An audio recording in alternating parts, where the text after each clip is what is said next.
नमस्कार दोस्तों, स्वागत है आपका सुनो बुक्समरी की इस नई सीरीज में। मौसम बदल रहा है और इसके साथ ही वो चिंता भी लौट आती है कि कहीं बीमार ना पड़ जाएं।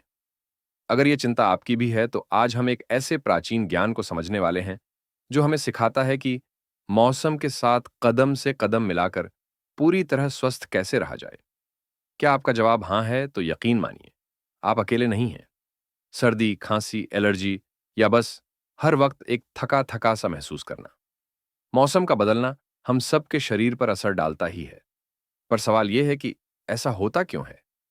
इस क्यों का जवाब छिपा है चरक संहिता में, जो कोई आज का नहीं बल्कि लगभग 2500 साल पुराना आयुर्वेदिक ग्रंथ है। यह कोई नई नवेली खोज नहीं है, बल्कि एक भूला हुआ विज्ञान है जिसे हम आज फिर से खोजने की कोशिश करेंगे। इस विज्ञान का एक बड़ा ही सुंदर नाम है ऋतुचर्या। ऋतु यानी सीजन और चर्या यानी हमारा रूटीन या लाइफस्टाइल। सीधे शब्दों में कहें तो ये एक तरह की गाइडबुक है कि कैसे मौसम के हिसाब से अपनी जीवन शैली को बदला जाए ताकि हम बीमार ही न पड़ें। देखिए, आयुर्वेद पूरे साल को ना दो बड़े हिस्सों में बांट कर देखता है। पहला है आदान काल, जब सूरज तेज होता है और हमारी ऊर्जा को सोखता है। और दूसरा है विसर्ग काल, जब चंद्रमा का प्रभाव बढ़ता है और वह हमें पोषण और बल लौटाता है। चलिए, सूरज और चांद के इसी चक्र को समझते हुए अपनी सेहत के सफर पर आगे बढ़ते हैं। तो चलिए, मौसम और सेहत के इस गहरे राज को खोलते हैं और प्रकृति के इस खास कैलेंडर को डिकोड करते हैं। शुरुआत करते हैं सर्दियों से, यानी हेमंत और शिशिर ऋतु से। यह वह समय है जब हमारा शरीर सबसे ज्यादा मजबूत होता है और हमारी पाचन शक्ति यानी डाइजेस्टिव पावर अपने पीक पर होती है। लेकिन सवाल यह है कि ऐसा होता क्यों है? क्योंकि बाहर की जो ठंड होती है ना, वह हमारे शरीर की गर्मी को अंदर पेट की तरफ धकेल देती है। इससे हमारी पाचन अग्नि, जिसे आयुर्वेद में जठराग्नि कहते हैं, बहुत ज्यादा प्रबल हो जाती है और यही वजह है कि सर्दियों में हमें भूख भी ज्यादा लगती है। अब इस तेज आग को सही ईंधन भी तो चाहिए, है ना? इसीलिए आयुर्वेद कहता है कि इस मौसम में मीठा, खट्टा और नमकीन स्वाद वाली चीजें खाइए। घी, तेल, नया चावल, दूध, गुड़ जैसी पौष्टिक और भारी चीजें। ये सब शरीर को अंदर से ताकत देती है और ठंड से बढ़ने वाले वात यानी ड्राइनेस को भी शांत करती है। फिर जब कड़ाके की सर्दी यानी शिशिर ऋतु आती है तो ठंड और रूखापन और बढ़ जाता है और यहीं पर एक बहुत जरूरी बदलाव होता है। हमारे शरीर में ठंड की वजह से कफ यानी भारीपन जमा होना शुरू हो जाता है। इस बात को याद रखिएगा, क्योंकि अगली ऋतु में यही हमारी सबसे बड़ी चुनौती बनने वाला है। सर्दियों के बाद आता है वसंत का सुहाना मौसम।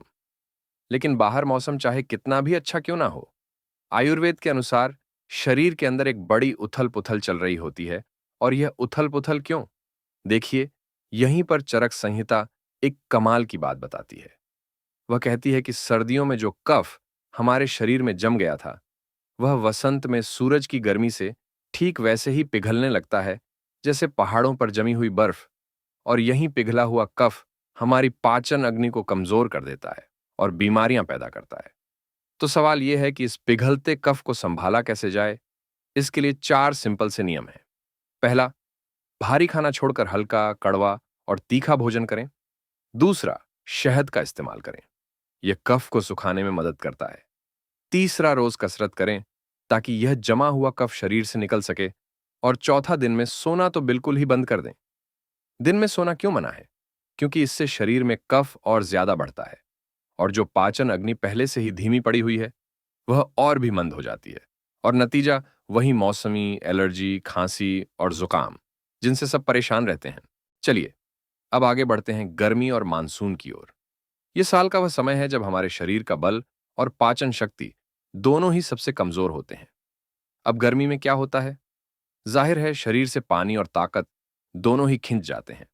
इसलिए मीठी, ठंडी और लिक्विड चीजें जैसे बेल का शरबत, सत्तू और रसीले फल खूब खाएं पिएं। ज्यादा मिर्च, मसाले और बहुत ज्यादा मेहनत वाली एक्सरसाइज से बचना चाहिए, क्योंकि शरीर में बल पहले से ही कम है। अच्छा, अब एक मजेदार सवाल। याद है वसंत में हमने दिन में सोने को सख्ती से मना किया था, तो क्या गर्मियों में भी वही रूल है?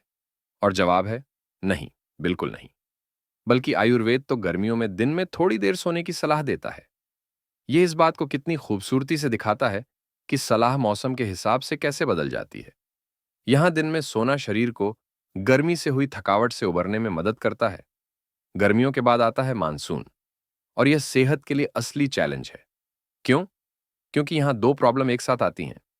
एक तो हमारी पाचन अग्नि साल में सबसे ज्यादा कमजोर होती है, और दूसरा वातावरण की नमी और ठंडक से शरीर में वात दोष बहुत ज्यादा भड़क उठता है।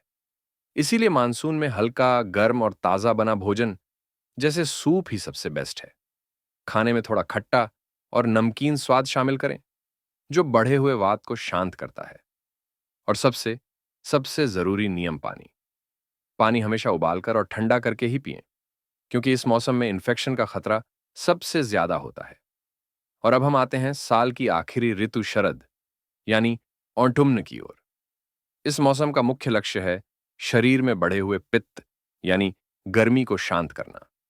अब होता क्या है कि बारिश के मौसम में जो पित्त यानी गर्मी हमारे शरीर में धीरे धीरे जमा हो रही थी ना, वो शरद ऋतु की तेज धूप लगते ही भड़क उठती है।